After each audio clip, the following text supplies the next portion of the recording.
Israel's secret weapon.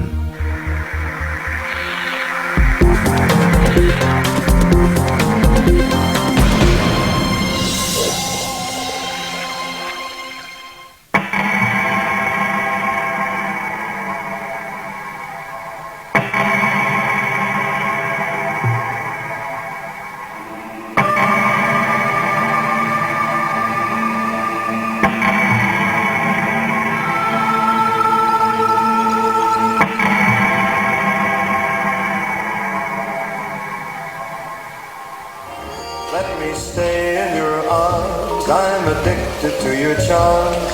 You're getting to be a habit with me. Meet the Elofs. 5 years ago they adopted a man they'd never met, who writes to them from a prison cell in Israel. My dearest Nick and Mary, I'm very glad to hear from you so soon. About the next parole hearing, I don't know what will happen. We've passed a long time in a very bad, cruel condition. We will see what the US is going to do with Iraq, if they'll go to war. The man they adopted is Mordecai Vanunu, jailed as a traitor. He spent 11 years in solitary confinement. He was buried alive. He was shut up in a 6-by-9-foot cell.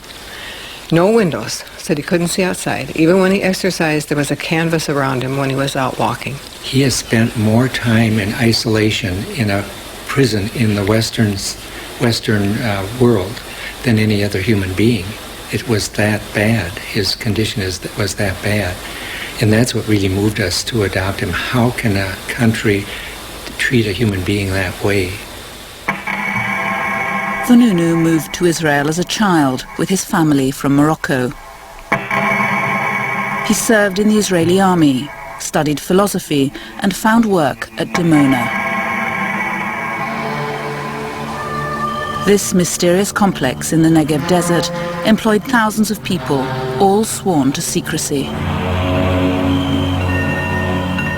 For years, Israel called it a textile factory, never admitting its true purpose, making plutonium for bombs. Vanunu's dissent over government policies was noted. He was given a warning and decided to leave. But not without the evidence which would change history.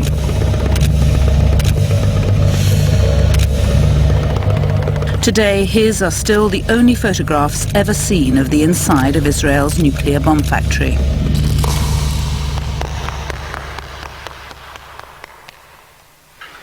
It's 16 years since Sunday Times journalist Peter Haunem heard rumours that an Israeli whistleblower was offering proof of what the world had long suspected. Here was someone who'd said he'd worked right inside the plutonium separation plant, helping to fabricate atomic weapons, who had taken photographs of the machinery, and who had lots of information about how much material was being processed and so on, and therefore he was potentially going to be able to provide incontrovertible evidence that Israel had a very advanced program.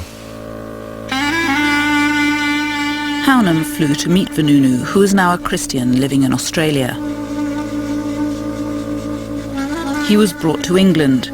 He was hidden in a country hotel and smuggled into the paper's offices in the boot of a car while they checked his story.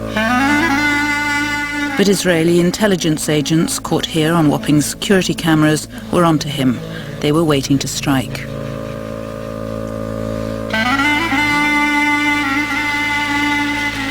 It took weeks for the Sunday Times to go to press with their scoop. When they finally did, on October the 5th, 1986, Vanunu had vanished.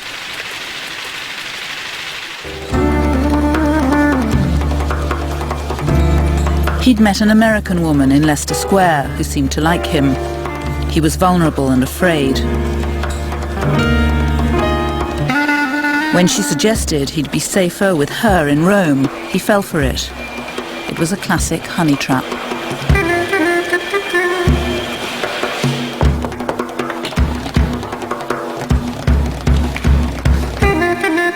Once in Rome, the full weight of Israel's wrath kicked in. Vanunu was overpowered, assaulted, and drugged.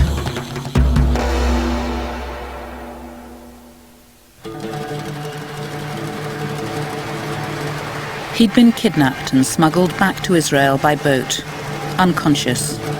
For weeks no one knew where he was.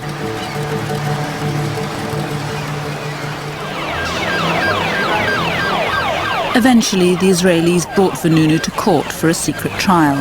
They now admitted they had him, but still no one knew how he'd got there. His kidnap, an illegal act on foreign soil, was kept secret. Somehow Vanunu found a pen and solved the mystery for the waiting press. Hijacked in Rome, 30th of September 1986. It was Shimon Peres, then Prime Minister, who'd ordered Vanunu's capture. To this day, the kidnap remains an official state secret. Peres was the father of Israel's secret nuclear program, and for him, Vanunu was a spy. He was a traitor to his country. So what was your reaction? Very negative. What did you do? What I thought should be done. Which was what? To put him to trial. Kidnap him? My lady, I can't go into all the processes. I'm unwilling. I don't see any reason to do so. The fact is that he was brought to trial.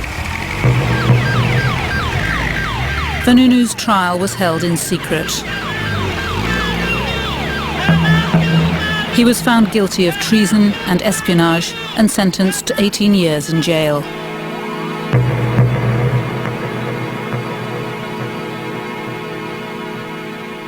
Vanunu was treated this way out of revenge, out of a way to deter others, and because actually he's the person who broke the taboo of the secrecy in the Israel society, a very strong and influencing taboo in a very closed society, more like a tribe. Mordechai Vanunu started his sentence on the 27th of March 1988. Few tears were shed. For most Israelis, he was more than a traitor. He'd rejected Judaism. His parents declared him dead, and the world forgot about Israel's nuclear whistleblower. But the truth was out. Vanunu told the world that Israel had developed between 100 and 200 atomic bombs and had gone on to develop neutron bombs and thermonuclear weapons, enough to destroy the entire Middle East, and nobody has done anything about it since. Today, proliferation experts report Israel has the world's sixth largest nuclear arsenal, with small tactical nuclear weapons, nuclear landmines, as well as medium-range nuclear missiles launchable from air, land or sea. It's thought plutonium is made in Dimona. Nuclear weapons are assembled at Yodafat and stored at Zechariah and El Abun. 3 nuclear submarines are based in Haifa, and Israel's biological and chemical warfare laboratories are at Nes Ziona. Israel never comments on such reports. But evidence continues to emerge. In 1992, an Israeli cargo plane crashed in Amsterdam, killing 43 people. The Israelis claimed it was carrying flowers and perfume. It took 6 years and a Dutch parliamentary inquiry before they admitted it was carrying DMMP, a key component for sarin nerve gas. The DMMP was bound for the Israeli Institute of Biological Research at Nes Ziona, one of Israel's most secret defense sites. It's subject to no international inspection, and reporting of its activities in Israel is prevented by strict military censorship.